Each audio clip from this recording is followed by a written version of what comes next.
Olá, grande abraço.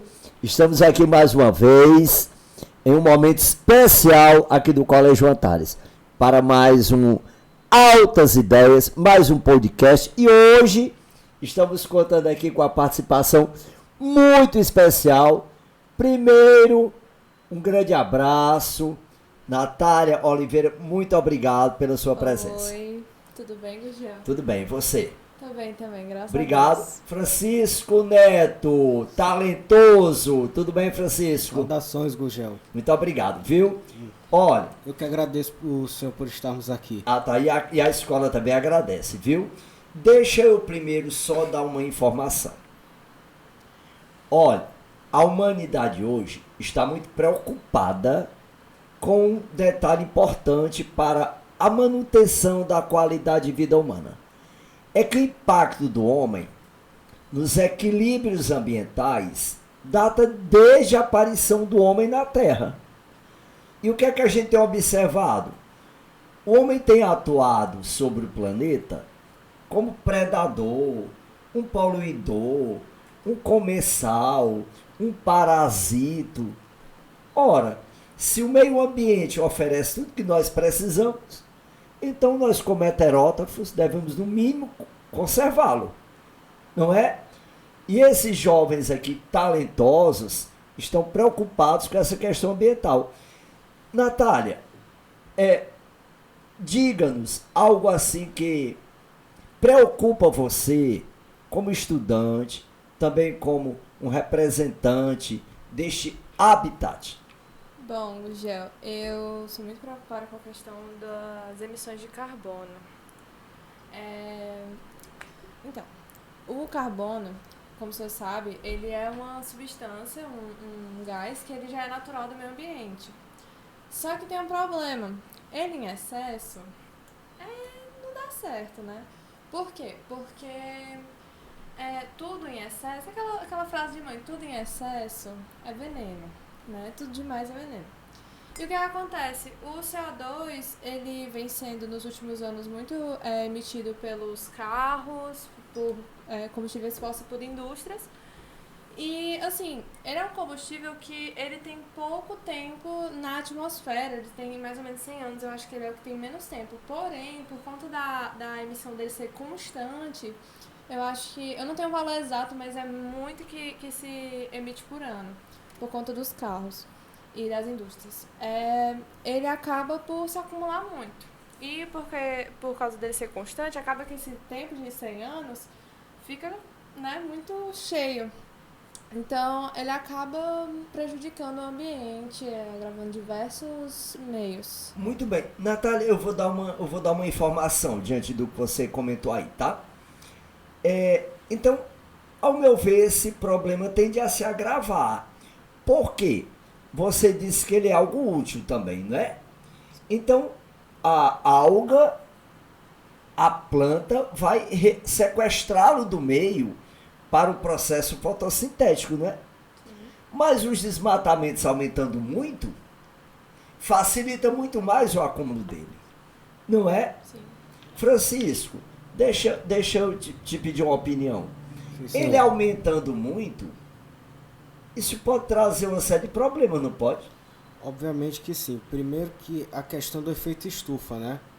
Porque o carbono, ele participa do metano e do CO2, né? O dióxido de carbono, que são duas substâncias importantíssimas na atmosfera terrestre, porque meio que ele serve como cobertor, né? Porque o efeito estufa é praticamente os raios solares, eles chegam nesses gases que estão na atmosfera terrestre e eles dispersam, né?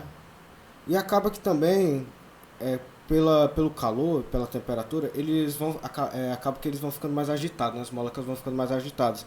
E com isso, o planeta acaba ficando com a temperatura ideal para a sobrevivência, né? Porque sem um efeito estufa, a Terra seria um lugar muito frio mesmo. Consequentemente, só que como a gente está aumentando muito a intensificação desses gases, acaba que os raios ficam muito dispersos. Qual o nome? É tipo assim, se eu tiver muitos gases ao redor da atmosfera, assim, vai ficando Eles mais formam uma quente. camada. Vamos fazendo uma camada muito uma mais camada densa. que impede a passagem dos raios infravermelhos para fora do planeta, quando eles atingem a Terra, e acaba esquentando entendi. a Terra. Quer dizer que os raios que são refletidos, digamos, para a estratosfera, não, esses gases impactam essa saída e esses fótons de luz retornam à Terra. Sim. Então, Exato. isso vai causando um aquecimento, não é? Sim. O famoso aquecimento global, que é um O problema muito grande, porque isso está derretendo as calotas polares. E o que acontece? A gente acaba tendo a perda de biodiversidade, né? Porque a gente não quer que os pinguins morram, né? Porque eles são muito fofinhos. Sim. E também o outro grande problema é o derretimento do continente antártico, né? Que também é muito importante para o efeito estufa, já que por ele ser praticamente branco, e como nós sabemos, o branco é uma cor que reflete os raios, que é conhecido por refletir outras cores, então acaba que ele também é importante para o equilíbrio do efeito estufa. E como a gente está derretendo a Antártida, vai causar muito problema. E sem contar também com o aumento do volume do oceano, que isso pode acabar com alguns países, por exemplo a Holanda, que está abaixo do nível do mar. Com a gente intensificando, acaba que a Holanda vai acabar um momento. Sem contar com outros, Maldivas. Vai ser nossa amada Atlântida. Holanda não, desculpa, Você Países pode Baixos, até né? alterar até a própria salinidade do mar, não é? Sim. Então aquela espécie que tipo conquistou aquela isotonia com o mar, essa espécie já pode sofrer com esse desequilíbrio, não é assim? Muito bem, então, Natália, do que o Francisco falou aí, eu vou agora observar algo que eu acho que é importante. Ele falou assim, a Holanda, tipo, corre perigo, né, com esse aumento do aquecimento global e da temperatura do planeta. Tudo bem. Então é importante o homem hoje pensar não só em si e naquele seu ecossistema onde ele mora. Daí advém a questão da sustentabilidade, não é? Sim. Porque no conceito de sustentabilidade é importante que o homem entenda e trate de preservar não apenas o seu ecossistema, mas há uma interdependência entre todos eles, não é isso? Sim. E aí, qual a sua opinião sobre a questão da sustentabilidade, Natália? Bom, Gurgel, a sustentabilidade, ela é muito importante porque por meio dela, a gente vai preservar o nosso planeta para gerações futuras, para eles não terem que lidar com problemas maiores lá na frente. Porque, como todo mundo sabe, essas ações que a gente está tomando agora, elas vão ter causas catastróficas no futuro. Um reflexo, né? Mais Sim. adiante, não é? Exatamente. E, assim, a adição de energias renováveis, assim, não vou falar a troca de combustível fóssil, porque eu acho que a gente não tem tantas opções ainda. O máximo é o carro elétrico, que ainda está assim, o carro em elétrico, desenvolvimento. ele não é bem uma opção atualmente por conta de quê? Porque ele não tem pontos de carregamento ainda. Então, assim, por exemplo, ele demora muito para carregar e não tem esses lugares, esses postos de gasolina, Sim. que não é gasolina, né? Então, ele não é bem uma opção atualmente. Mas eu acho que, assim, as energias renováveis, elas são muito importantes e também a adição de árvores ao meio urbano, por conta que elas filtram CO2 e liberam mais O2, né? Oxigênio, no caso. Aí, assim, tem diversos programas, tem diversos projetos para uma cidade mais sustentável. Por exemplo, se eu não me engano, Londrina é a nossa cidade mais sustentável aqui no Brasil. Não sei se Florianópolis também é uma, mas eu creio que são essas duas. E esses projetos, eles têm que ser colocados para outros estados do país, né? Por exemplo, no caso aqui do Nordeste, a energia eólica caberia muito bem. Sim. Não é? Agora a solar sim. também. Como é? A solar também a solar seria também, ótima. né? A solar também. E assim, ela caberia muito bem agora, não é, Francisco? Com um estudo prévio, né? Tipo, a energia eólica ela não pode comprometer a questão natural do ambiente, como por exemplo, ela não pode comprometer a rota migratória de aves, né? Porque a questão da sustentabilidade, ela tem que levar em conta não apenas a qualidade de vida do homem. Porque para ele ter qualidade de vida, há uma dependência também da qualidade de vida de outros seres, né? Assim, né? Porque o homem ele é um ser natural como qualquer um outro. Felizmente, né, o ser humano se esquece que ele é um animal, assim como os outros. Exatamente. Acho que o ser humano ele tem que voltar a aprender a conviver com a natureza sem virar os Flintstones, né? Porque a gente andando de carro de pedra não vai dar certo. Exato. Eu tenho impressão, Natália e Francisco, é que esses desequilíbrios atuais se dão muito porque há muito tempo atrás criou-se no homem uma noção de infinitude dos recursos naturais, né? Então ele achava que o recurso natural era a água, por exemplo, era algo infinito.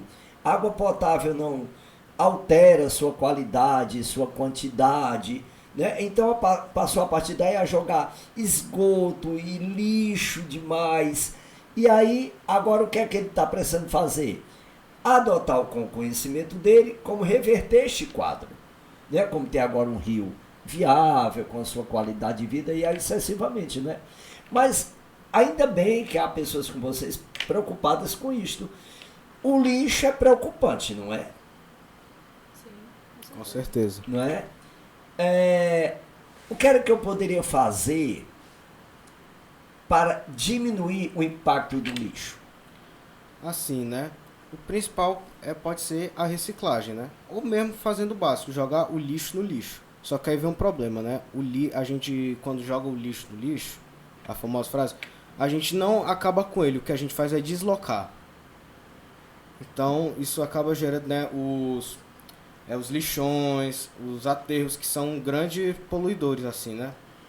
Nesse ponto, Francisco, eu acho que nós estamos ainda, né, Natália? Sem contar com a questão marítima, né? Que a gente joga muito resíduos sólidos no mar, como o plástico, né? Sim. Deixa eu só fazer uma colocação aqui. As soluções existem, não é? Com certeza. Para você ter uma ideia, só a questão do esgoto se sugere o homem lançar o equivalente a 8 bilhões de litros de esgoto nas suas coleções hídricas pelas 100 maiores cidades brasileiras. Olha, para você ter uma ideia de como a quantidade é grande.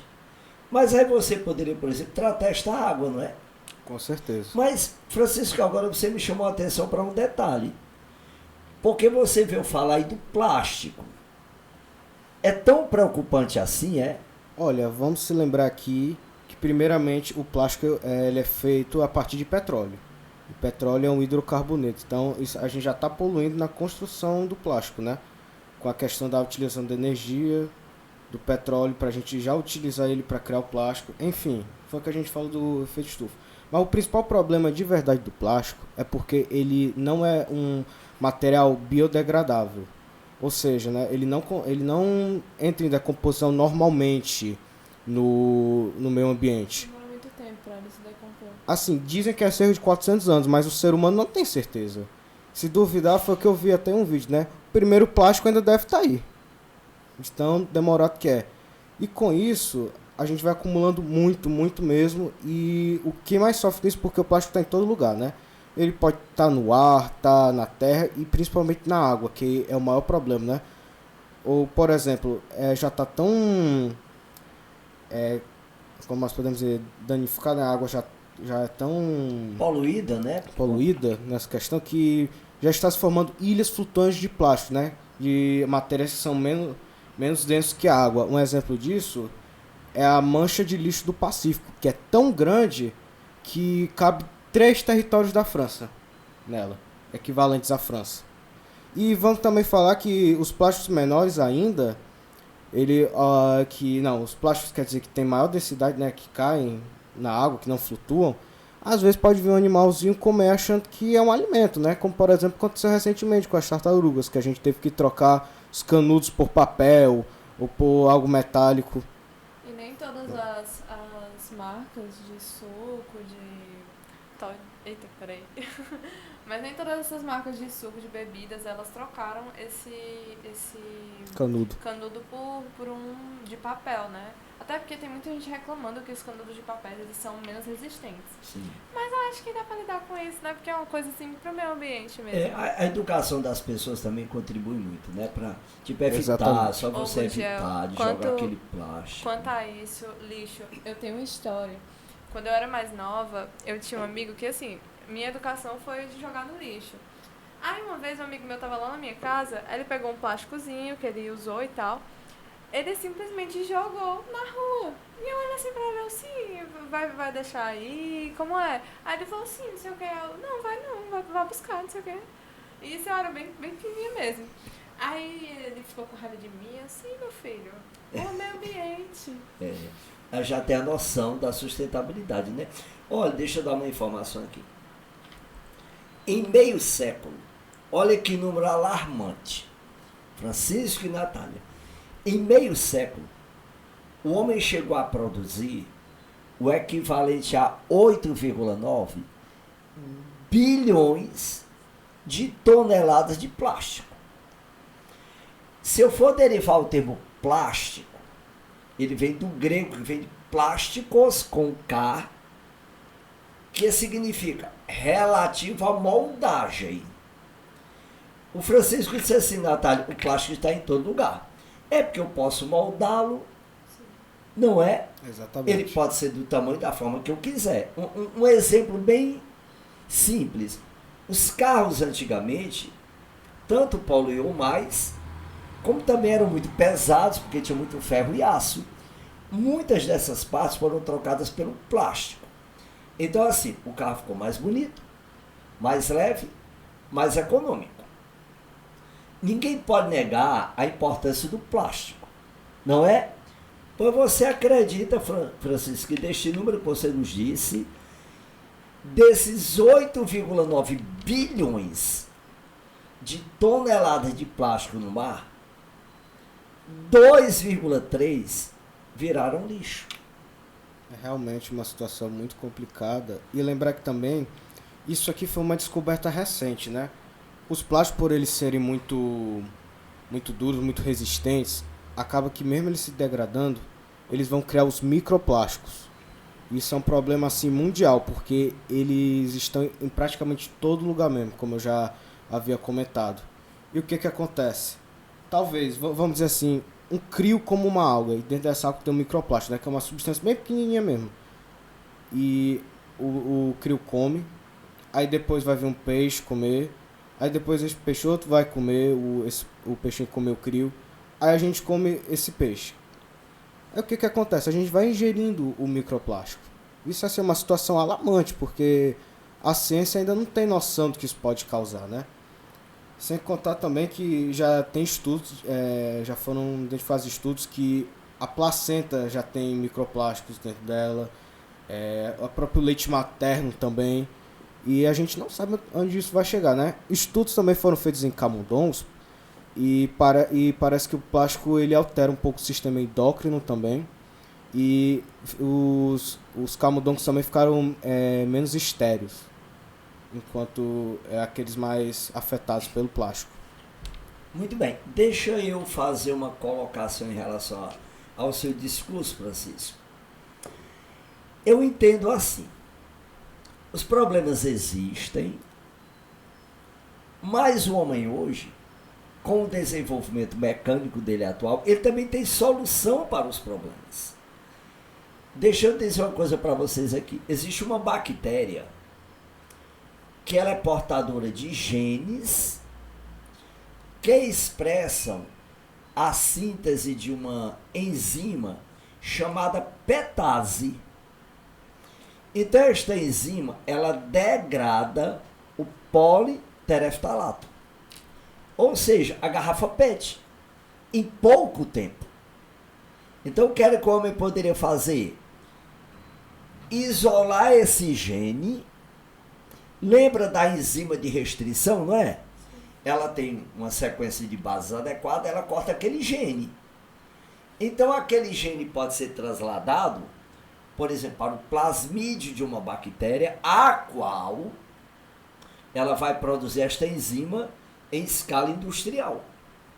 Quer dizer, ele pode acelerar a decomposição do plástico, né? Agora, você falou uma coisa interessante aí do microplástico. Se você diz que ele está no crio, passa para outro animal, você está se referindo a uma cadeia alimentar, não é? Então, se o homem não tem a enzima para degradar esse plástico, então ele vai se acumulando, né? Então, quem vai ser mais prejudicado é quem estiver normalmente no topo das cadeias alimentares, não é? Que na realidade quem é?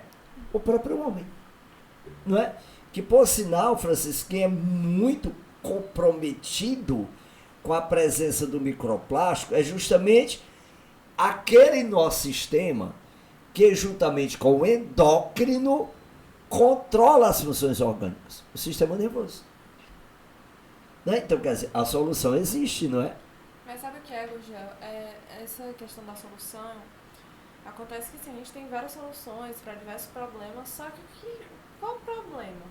O homem, ele não quer investir porque são muito caras, tipo, energias renováveis são muito caras. Esse experimento aí que você falou também deve ser muito caro para ele, como é que fala? Para produzir a enzima, pra né? produzir, para fazer a pesquisa, né, primeiramente. Então, assim, ele não quer, ele quer uma coisa imediata, o homem é imediatista.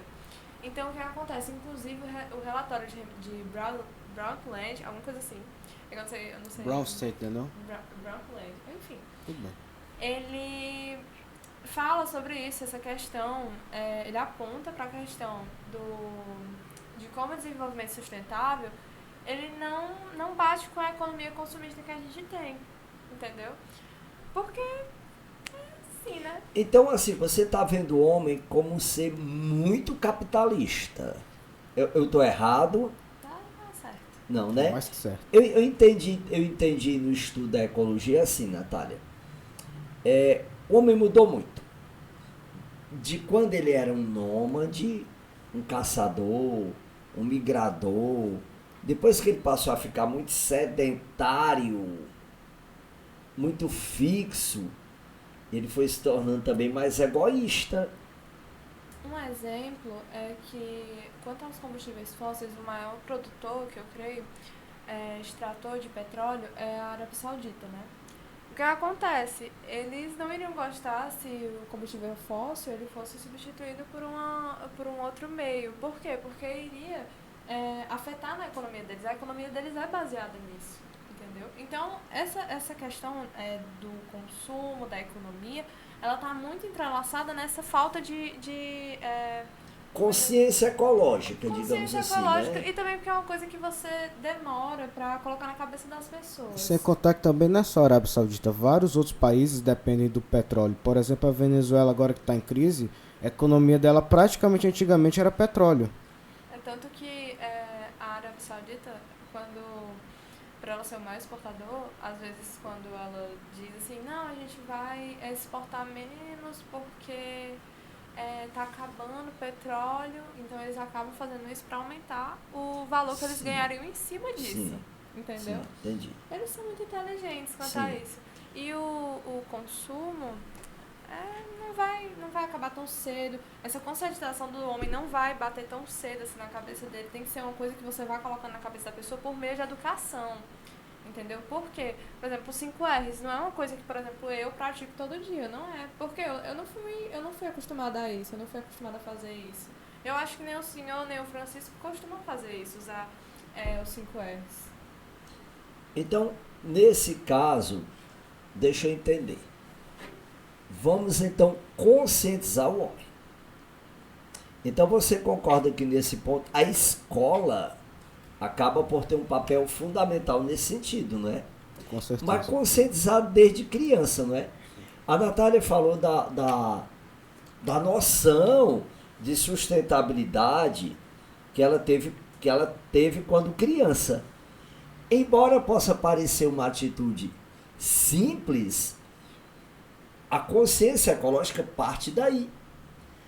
Inclusive a ecologia nasceu disso, da necessidade do homem de compreender melhor a relação dele para com os outros seres vivos, a química do planeta, a física do planeta e aí sucessivamente. Só a partir do momento em que ele tiver essa compreensão e pôr em prática as soluções ou as medidas profiláticas devidas, é que ele vai ter uma qualidade de vida.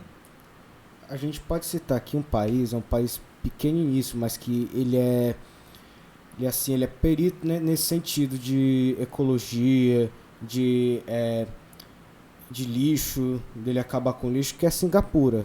É um país lá asiático, bem pequenininho. Eu, se eu não me engano, ele é 2 vezes o tamanho daqui de Fortaleza, né? Praticamente uma cidade. Qual o maior problema que Singapura encontra hoje, nesse sentido? Nesse sentido, o negócio, Gugel, é porque Singapura foi um país pobre, né? É um país que faz fronteira com a Malásia. Então, é um país que tem problemas com malária. Tinha, né? Problemas com malária, com dengue.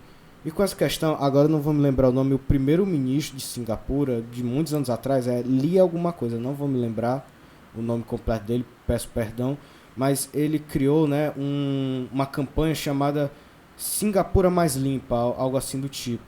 E o que é que faz essa campanha?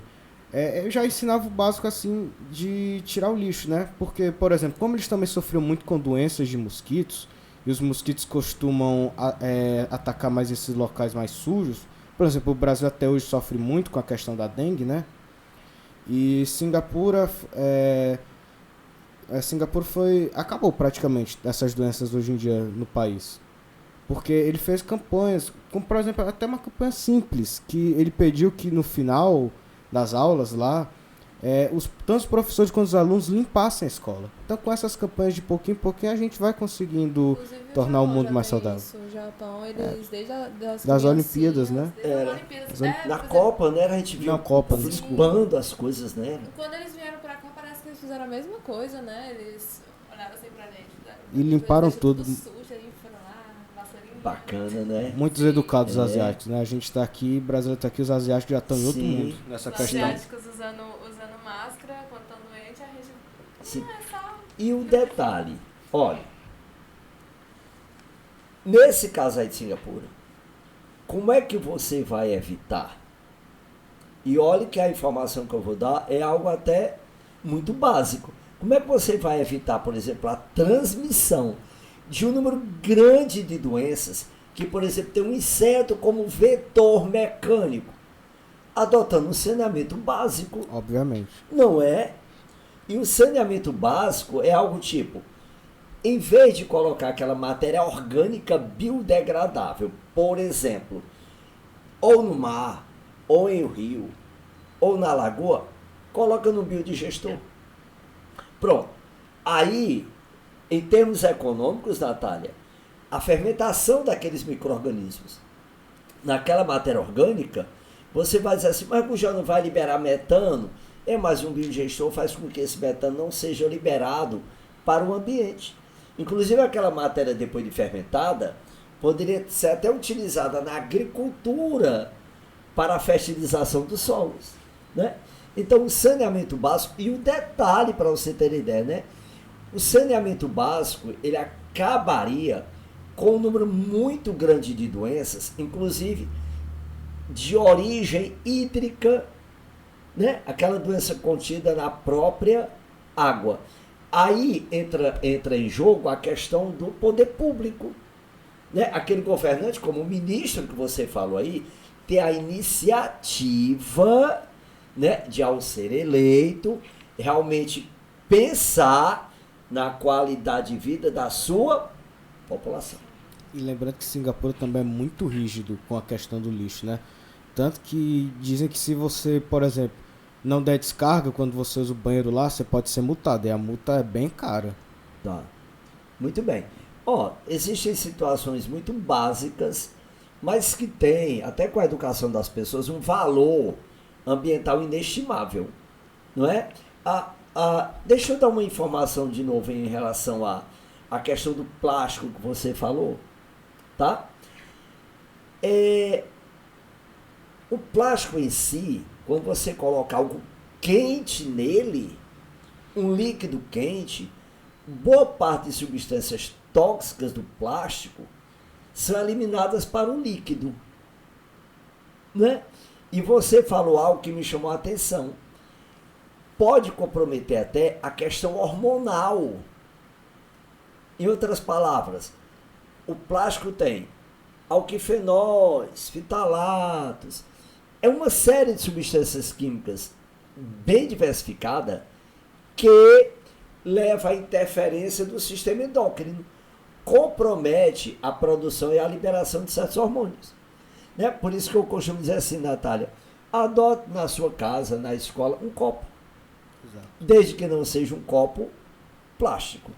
O começo de que a gente já pode reduzir, né, a questão do plástico é utilizando menos ele, né, usando aqui Exatamente. canequinha ao invés de um copo plástico. Exatamente. Esse copo aqui adotado de porcelana é uma atitude sustentável. Sim. Né? Você vai até evitar comprometimentos orgânicos e, portanto, oferecer maior qualidade de vida àquela pessoa. Então, a questão da sustentabilidade ela é fundamental. Não é? Por quê? Porque você vai tratar da conservação ambiental. Deixa eu dizer uma coisa que me preocupa. Eu sei que eu estou interferindo demais em vocês. O desmatamento. Não é preocupante, não? Com certeza, porque quando a gente precisa colocar mais árvores no meio, a gente está tirando. Tirando. Quando a gente diz E sem assim... contar que também o desmatamento também ajuda na questão do aquecimento global, né? Já que Sim. com a matéria orgânica também vai liberando alguns Sim, gases sim. provenientes Sim. da atmosfera. Quando o aluno nos diz assim, mas professor, o homem precisa desmatar. Faça um replantio, mas faça um estudo prévio do que você tem que desmatar. E não desmatar apenas clandestinamente. Não é porque você pode alterar até os corredores ecológicos, o efeito estufa, muita coisa. E um detalhe, né? Todo desequilíbrio ambiental, isto é o que me preocupa também, ele é alarmante. Tipo, aquele número que eu citei da quantidade de esgoto, ele é muito grande. Os desmatamentos, só no bioma Caatinga, tem ano que o desmatamento é o equivalente a 2.750 km², sem replantio. Muito embora esse percentual seja pequeno, que ele é o equivalente, Francisco, a 0,33%. Mas, Natália, em termos de extensão, ele acaba sendo muito grande. Né? Então, hoje, por exemplo, de Caatinga, em termos de mata, o homem tem 45% do bioma. Sem contar com a Mata Atlântica, né? Que está praticamente destruída. Praticamente destruída, exatamente. O que a gente tem hoje é parque natural, né? De Não é Mata verdade? Atlântica, por exemplo, em João Pessoa, lá tem ainda uns restantes de Mata Atlântica, mas já não é mais tanto como provavelmente era antigamente. Sim. Né? Porque a Mata Atlântica, ela praticamente vem pelo nosso litoral, né? E sem contar que também, se eu não me engano, a área com maior biodiversidade do mundo aquática é lá na Mata Atlântica, numa ilhazinha lá de Espírito Santo. Agora eu não lembro o nome, mas... Sim, sim. E por ela estar próxima ao litoral, ela é muito utilizada. Então ela vai sendo muito desmatada, porque o litoral é um local que as pessoas buscam muito em termos de qualidade de vida, né? Até mesmo por estar próximo ao mar, né? A própria floresta amazônica, ela vem sofrendo muito com o desmatamento clandestino, né? Eu já vi numa dada questão que o problema maior é porque, pela extensão do país, fica mais difícil a fiscalização. O que para mim não é bem uma justificativa, né? Mas, além do desmatamento, tem uma outra coisa também que nossos biomas sofrem muito. A queimada. Já, Diga, antes do Natália. senhor mudar para as queimadas, eu queria só adicionar uma coisa. Pois não. Quanto a essa parte do desmatamento e da reposição de plantas, eu acho que é importante a gente lembrar que não é só colocar plantas, são plantas nativas. Sim, porque exatamente. elas elas já são daquele ambiente, então elas são benéficas para ele. Por exemplo, lá no Parque do Cocó, eu fui e o guia, ele falou sobre uma planta que foi levada para lá, eu não sei qual é o nome da planta, não me lembro. Mas ele falou que ela, por exemplo, ela mata as outras ao redor, então fica um grande espaço, assim, sem vegetação. É a famosa espécie invasora. Sim, sim. Exótica e invasora, né? Então ela vai competir, não é? Então você concorda, é aquela história, você concorda que antes daquela planta estar lá, que seria interessante um estudo prévio de que tipo de relação essa planta vai ter com os animais daquele ecossistema e com as plantas ao seu arredor. Não é? Exatamente. Muito bem. E a queimada? Isso é um grande problema. A queimada, olha, Ela é natural do planeta. Alguns sim, né? É. O próprio cerrado é um animal, não, é um bioma, né? é um bioma que faz queimadas naturais. Sim, Normal. sim. O grande problema é quando o homem vai intensificando. Mas aí, Francisco, você disse muito bem. Tem plantas que sofrem um processo de ignição naturalmente. Sim. Queimam naturalmente. Né? Mas você concorda que aquela planta já está adaptada àquela queimada? Sim.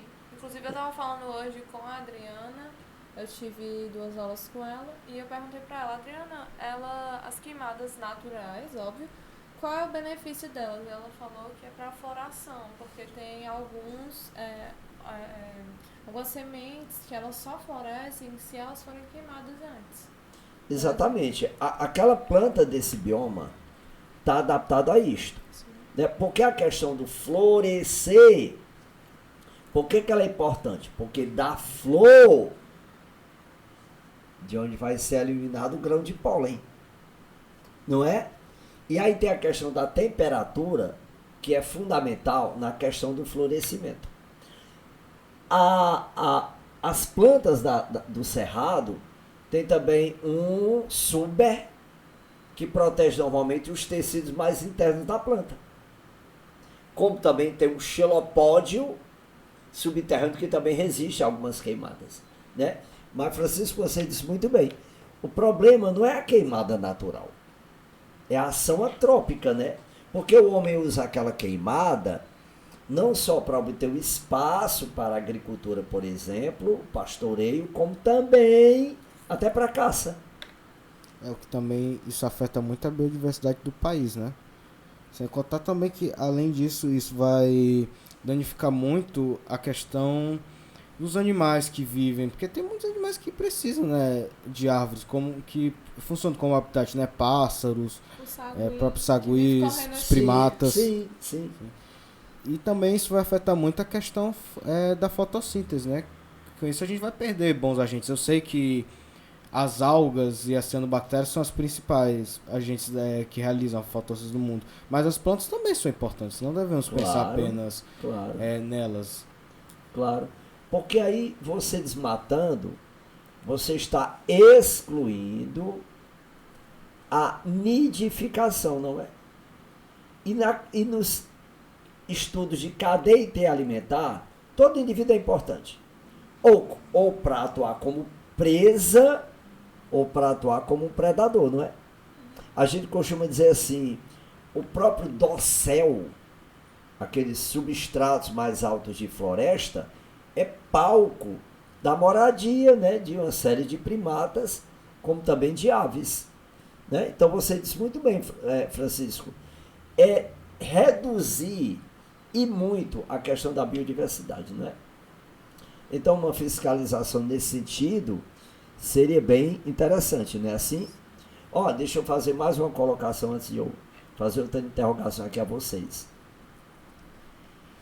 Na floresta amazônica, por exemplo, tem mês do ano que o número de focos de queimadas é justamente em torno de 2.000 240 focos de incêndio. Como a gente está dizendo, os números são muito alarmantes, não é? Então, falta aquela questão realmente da conscientização ecológica, não é? Sim. E aí, Natália, tem mais algum outro desequilíbrio que você queria chamar a nossa atenção? Vamos pensar aqui. Deixa eu lembrar, já que você está pensando aí, a questão da radioatividade, né? Não? Sim. Né? Algo importante, porque a energia nuclear, ela também é uma energia limpa, né?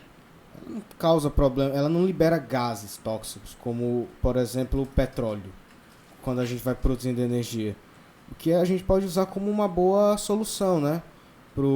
Para a diminuição do aquecimento global. Só que tem um grande porém, né? Como existe o grande problema da radioatividade é o lixo nuclear. O lixo nuclear, que a gente não sabe como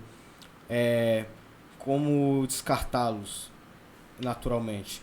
Isso afeta muito, principalmente também por falha humana, né? Porque senão vai acontecer eventos como Chernobyl, Fukushima mais recentemente, ou até mesmo o Césio 137, que aconteceu aqui no Brasil. Que é um grande problema, né? Porque a questão do Césio aqui, lá em Goiânia, nós tivemos um problema que afetou praticamente a cidade inteira. E até hoje a cidade sofre com essa questão, né? Porque muitos cidadãos tiveram câncer, tiveram problema com queda de cabelo, o metabolismo ficou mais fraco. Então a gente tem que tomar cuidado. Senão, e também outra questão é a questão de Chernobyl, né? Que foi uma área que foi muito devastada e hoje praticamente é inabitável. E também essa questão, com essa questão da guerra também, o Putin já está usando mais armas, já está começando a bombardear mais, e isso pode causar um problema assim, porque se ele começar a jogar mais bombas, pode ser que aumente a radioatividade e espalhe mais para a Europa, né? Que já é um grande centro de energia nuclear. Quanto à questão de Fukushima, eu questionei o professor Gama. E sem contar que o Japão já tem problema de radioatividade já com a questão das duas bombas, né? De Hiroshima e Nagasaki que os Estados Unidos soltaram. Desculpa, viu, por lhe atrapalhar. Sobre essa questão do uso do Japão dessas energias nucleares, que ela é considerada limpa, mas como ele falou, esse lixo radioativo, né, a gente não sabe como lidar ainda. Mas eu estava conversando com ele e eu perguntei assim, Gama, no Japão tem tanto tsunami e Fukushima, se não me engano, foi causada por deu maior problema justamente por causa disso. Aí eu perguntei por que eles não investem em outro tipo de energia nuclear. Ele me respondeu assim, no caso do Japão, é porque lá eles não têm tantos meios, tantas infraestruturas para eles conseguirem investir em outros tipos de energia. Eles não conseguem tanto como a hidrelétrica aqui no Brasil. Eles não têm um ambiente como o nosso, por exemplo. Certo. O problema da radioatividade é porque ela é muito mutagênica, né? E a mutação que ela pode causar pode ser muito desfavorável, né? E ainda tem um detalhe que se vê também na radiação. Epigenética. Se a Natália nos falou há pouco tempo da questão da sustentabilidade, você vê as gerações vindouras, né? A qualidade de vida das gerações vindouras, a epigenética pode fazer com que daqui a mais alguns anos tenhamos, por exemplo, indivíduos gerados com uma série de comprometimentos. Sim, isso ocorreu muito com o que aconteceu com Chernobyl. Muita gente, apesar deles terem saído aparentemente bem, tanto, eu não sei se foi Fukushima, não, as bombas que foram lançadas no Japão, essas pessoas aparentemente bem ainda estavam com o corpo foi atingido, né? Não foi detectado assim como uma coisa grave. Mas aí depois, quando eles foram ter, por exemplo, filhos, isso se apresentou. Se apresentou em forma de crianças alteradas, geneticamente. Sim. É porque todo o câncer, por exemplo, vocês falaram, todo câncer é genético. Sim. E a radiação favorece muito a essa alteração desfavorável, né? Mas mais uma coisa também, eu sou otimista em um determinado ponto. Eu acho também, sabe, Natália e Francisco, que o homem também, a escola também, está mudando muito esse pensamento da ação antrópica de apenas atuar contra a natureza, né? O homem hoje está vendo a possibilidade de revitalizar um rio, de aproveitar melhor o lixo, né? Pelo menos alguns países e algumas localidades nos dão uma esperança de um futuro melhor. Não é verdade? Um exemplo é a consciência ecológica aqui de vocês dois. Né? Que a gente espera que não só essa consciência de vocês seja também transmitida, como também que as outras pessoas absorvam esse conhecimento e transmitam para evitar até mesmo o simples plástico de você jogar no mar, como o Francisco disse, e uma tartaruga ingerir e morrer por infecção, você poderia evitar isso e reciclá-lo no caso, né? Pois, Natália, a escola agradece sua presença aqui, parabéns por sua postura, viu? E também pelo seu discurso, e você pode se despedir aqui. Eu que agradeço, Gurgel. Como eu vou me despedir, né? Eu vou aproveitar para falar. Minha amiga, ela pediu para eu mandar um beijo pro amigo dela. Tá. Então, um beijo, Lima, pra você. Não. Mas muito obrigada, Gurgel. Também, muito obrigado também, viu, Natália? Desse projeto com o senhor. Foi ótimo. E aí, Francisco, parabéns a você também, tá? Eu só tenho que agradecer o senhor por nos levar aqui. É uma honra muito grande fazer essa conversa com o senhor, viu, Gurgel? Muito obrigado mesmo. Pois a escola agradece de coração, tá? Grande abraço a todos, hein?